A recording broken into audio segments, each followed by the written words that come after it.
అంకెపల్లి.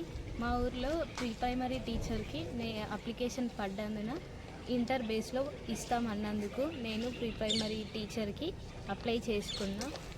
ఇచ్చిన టైంలోనే అన్ని సర్టిఫికేట్స్ సబ్మిట్ చేసిన. కానీ ఇప్పుడు నాకన్నా తక్కువ ఉన్న వాళ్ళకి పోస్ట్ ఇచ్చారు, కానీ నాకు ఇవ్వలేరు.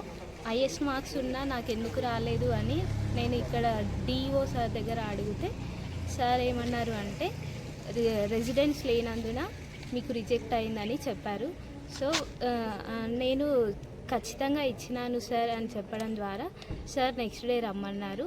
నేను వచ్చినప్పుడు వెరిఫికేషన్లో నా సర్టిఫికేట్స్ అన్నీ చెక్ చేస్తే అందులో only application form and inter memo అవి మాత్రమే ఉన్నాయి, మిగతావన్నీ చెత్త దాంట్లో కనిపించినాయి. సో దీన్ని బట్టి సార్ నాకు ఏమని న్యాయం చేస్తామన్నారంటే నేను దీనిపైన యాక్షన్ తీసుకొని మీకు 2-3 రోజుల్లో న్యాయం చేస్తానని చెప్పారు. ఇక్కడ ఎస్ అని ఉండగా మీరు సింపుల్గా ఏమమ్మా నువ్వు రెసిడెన్సీ రాసిన ఇక్కడ ఎస్ అని మరి లేదు అని చెప్పించి వాపస్ ఇస్తారు కదా. ఇక్కడ మేము లోకల్ ప్రూఫ్ రెసిడెన్షియల్ అని ఎస్ అని రాసింది. రాసినాక మీరు ఈ ఎంట్రెన్స్ చూస్తారు, ఇది లేదమ్మా